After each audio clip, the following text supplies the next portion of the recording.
दोस्तों, ये कहानी है विश्वास की, एक 8 साल के बच्चे के अटूट विश्वास की। एक बार ओशो के एक लेक्चर में उन्होंने कहा, why are we in such a rush to teach our children? Maybe our children have come on this planet to teach something to us. हम क्यों इतनी जल्दी में हैं अपने बच्चों को कुछ सिखाने के लिए? क्या पता ये बच्चे आए हों हमें कुछ सिखाने के लिए। ये कहानी कुछ ऐसे है कि ये 8 साल का एक बच्चा अपनी जेब में 1 रुपये का सिक्का लेकर एक दुकान से दूसरी दुकान तक भटक रहा था।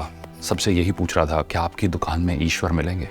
और हर दुकानदार इसे डांट कर बाहर निकाल रहा था। लेकिन इस अबोध बालक ने हार नहीं मानी। इसने एक दुकान से दूसरी दुकान, दूसरी से तीसरी, ऐसे करते करते 40 दुकानों में चक्कर काटने के बाद एक बूढ़े दुकानदार के पास पहुंचा। तो उस बूढ़े दुकानदार ने से पूछा, बेटा तुम ईश्वर को क्यों खरीदना चाहते हो? क्या करोगे ईश्वर का?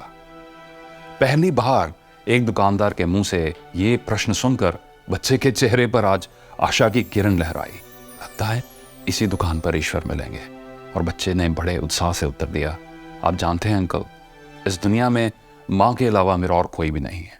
मेरी माँ दिन भर काम करती है, मेहनत करती है ताकि मेरे लिए खाना बना सके।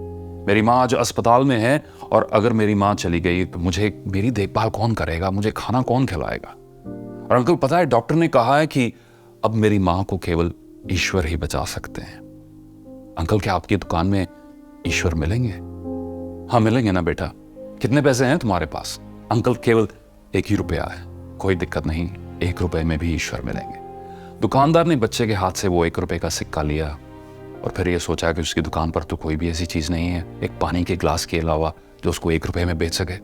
उसने बच्चे को फिल्टर से 1 गिलास पानी भर के दिया और बोला, ये पानी ले जाओ, अपनी माँ को पिलाओ, तुम्हारी माँ ठीक हो जाएगी। अगले दिन ही कुछ मेडिकल स्पेशलिस्ट उस अस्पताल में जब आए और उन्होंने बच्चे की माँ का जो ऑपरेशन किया, ऑपरेशन ठीक हुआ, वो जल्द से बेहतर होना शुरू हो गई, स्वस्थ होना शुरू हो गई।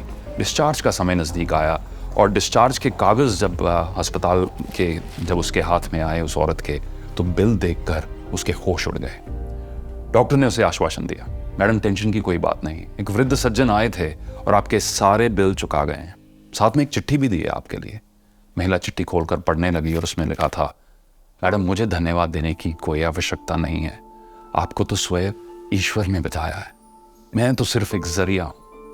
यदि आप धन्यवाद देना चाहती हैं तो अपने अबोध बालक को दीजिए जो सिर्फ 1 रुपया लेकर ना समझो की तरह ईश्वर को ढूंढने में निकला था।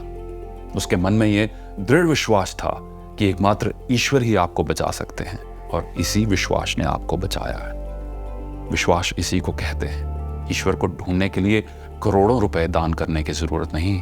यदि मन में अटूट विश्वास हो तो केवल 1 रुपये में भी ईश्वर मिल जाते हैं। आइए इन नन्हे मुन्ने बालकों से सीखें कि विश्वास क्या होता है। और ओशो की वही कहावत एक बार फिर से यहाँ मैं मानता हूँ कि काफ़ी उचित है।